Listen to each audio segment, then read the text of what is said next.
Today, I'm going to talk about the spiritual meaning of migraines. Migraines are one of those that actually has, I feel like, one of the most literal translations in terms of the spiritual message behind them. Now, I'm doing this video because of a request by a viewer, Mel. So thank you so much for that request.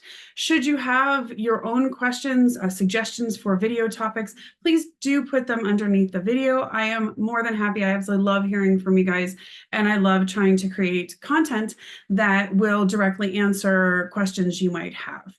So let's talk about the spiritual message behind migraines. So number one, migraines are a part of what I call station 6. So station 6 is sort of this whole area of your brain, or of your body, I should say. And it encompasses your brain, your forehead, your temples. So that's the reason when you get a migraine, which oftentimes will show up, with eye or aura issues as well. And sometimes it does go all the way down to the base of the skull. And that's something specific. So we'll talk, I'll add that in just a second, because that's what I call station 5, which tends to do with our ability to voice ourselves. Station 6, on the other hand, is much more about our ability to trust our mental intuition, trust our problem-solving ability, trust basically being able to think things out, being mentally overly attached or detached from things. That's all tends to be kind of a station 6 issue. So when I have people that come to me with migraines, I myself have had migraines. And so I know what this message is very specifically. What I always tell them is, I want to take a look at where are you you're getting intuitive, maybe mental intuitive hits or mental intuitive ideas, oftentimes to make moves forward, to solve a problem that is perhaps right there in front of your face. And for whatever reason, you're sort of trying to block that intuition, or you're kind of staying stuck in your own mental state and refusing to sort of shift that. So I tend to see migraines a lot in men that have been taught, that are oftentimes highly intuitive men, but have been taught that there's something woo-woo or wrong or weird about their intuition, despite the fact that it just is something we all are coded with. Some of us just have it a little stronger than others. So I will see that a lot of times, because what they end up doing is this intuition is trying to come through, and they're kind of trying to push against it and keep it pushed back or stuck. They're refusing to kind of let that easy flow of ideas, of intuitive hits, of solutions to things come through. Okay.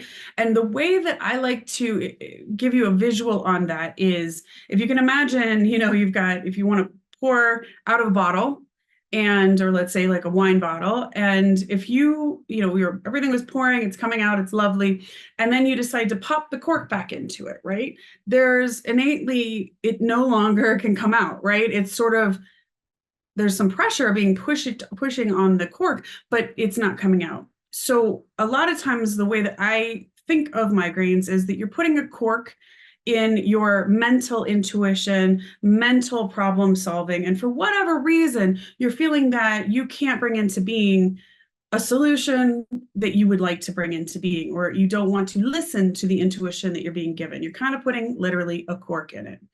Now, the way that the migraine is presenting itself to you, how it's showing up, can tell you a lot more basically about what this message is for you. So in that case, let's say that you are having a lot of eye pain, or you're having a lot of light sensitivity, right? So you don't really, in that case, want to bring things out to the light for whatever reason. You don't want to, sometimes you're feeling a little blinded. You don't want to see something that's right in front of you. You may be feeling stuck by certain things in your life or circumstances in your life. So Mel was asking, she gets apparently on the left side of her head. So there's two things that could be happening there, Mel. So with the left side, what you are maybe dealing with, it may be you blocking your own intuition about solving a problem or moving forward in a way that you logically and mentally and intuitively know you need to move. And so that left side can be you blocking it.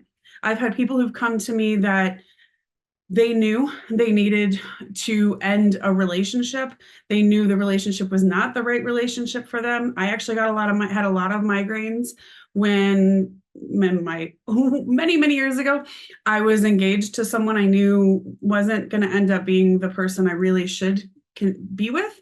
And I knew it, and I intuitively knew it, and I knew that I had to figure out the way to get myself out of this situation, but I was pushing back on it because I didn't want to hurt this person. So sometimes we can do it to ourselves. We can block our own intuition.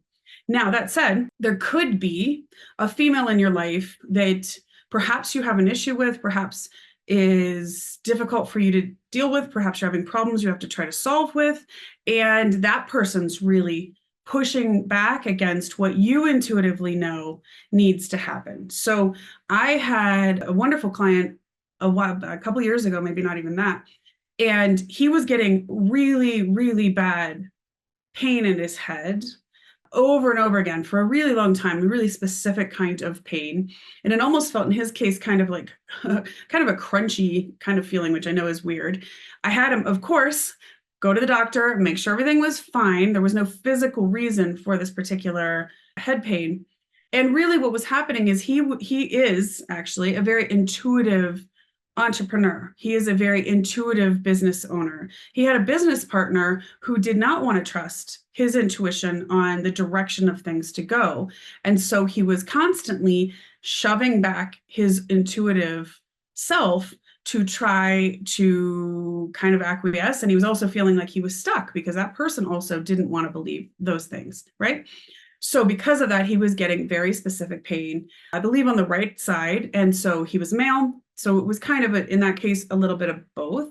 That was both him and his business partner at the time sort of pushing back on it. So hopefully that makes some sense. Now, one of the things that you can get with a migraine can also be a lot of banding around the head. You can get this like really bad squeezing type thing. Again, you want to be looking at, are you kind of squeezing to hold on to your problem solving? Are you squeezing to kind of hold on to these solutions, or you're feeling that kind of pressure from around you? You can also get a lot of sinus pain. And so when you're looking at sinus pain, you are feeling stuck with something that is directly in front of your face. So oftentimes there's a person in your life that is helping you or making you feel stuck in that situation, and that's right in front of your face. You literally feel like you can't move forward. If you're dealing with sometimes upper jaw pain, which can be related to the sinus pain, oftentimes you might want to ask, like, where are you feeling like you're having to not open your mouth because of whatever you should or do need to intuitively communicate here that you're kind of shoving in. And then finally, as I said, a lot of times you'll get that pain kind of at the back of the head. It can be a very gripping pain in your neck. It can be a very gripping pain at the back of your head. As I say, I get migraines. I haven't had them in a long time, actually, but I used to get migraines quite a bit. And so I'm very familiar with how these sort of roll. So when you're thinking about that, again, that kind of gripping is oftentimes that there's a real fear about expressing whatever you need to express. So it may be a solution, it may be an intuitive hit, it may be an authentic direction that you need to go, but you're feeling like it's frightening to be able to let that out of you and maybe take that step or listen to how you need to express that. Because when we talk about expression, it's not just our vocal expression, it's also the actions we take. So I'd like you to consider if you're having that kind of pain, are there actions you need to express or take that would be, that you need to do to be able to be authentic to yourself, to be able to move forward from some sort of a situation? That's kind of what you're looking at there. So if you watch this video, you have some other manifestation on the migraine that I kind of haven't hit, please feel free to comment below. I'll be happy to translate that for you depending on what's going on for you there. If this video is helpful for you, please do like, share, and subscribe. It helps me so much to be able to bring really great educational content for you on a free basis. It's just a huge help. And as I said, I do love to hear from people just about whatever videos you might like to see or whatever issues you have going on that you'd like some help with. Mel, I hope this was a huge help to you. Thank you again for commenting and asking for this video. If you would like to know more, for anyone, if you'd like to know more about how to translate the message behind any pain or disease that you are specifically dealing with, please check out the comments below. I've got a fantastic program that I do that will take you step by step through that process. If you're a healer, an empath, you want to be a healer, a coach, a therapist, or you are a coach or a therapist, I also have fantastic practitioner certifications that help you to be able to do what I do with your clients and translate the message behind anybody's pain or disease in about a minute, which is really, really cool. And the more people that I'm able to help and able to teach on how to do this, the more healed people we will have in this world and the better world we will have for all of us. So that is really my mission in this world. So please, as I said, check those out, like, share, subscribe. Huge help to me in being able to get this out there. Have a beautiful day, and I'll see you next time.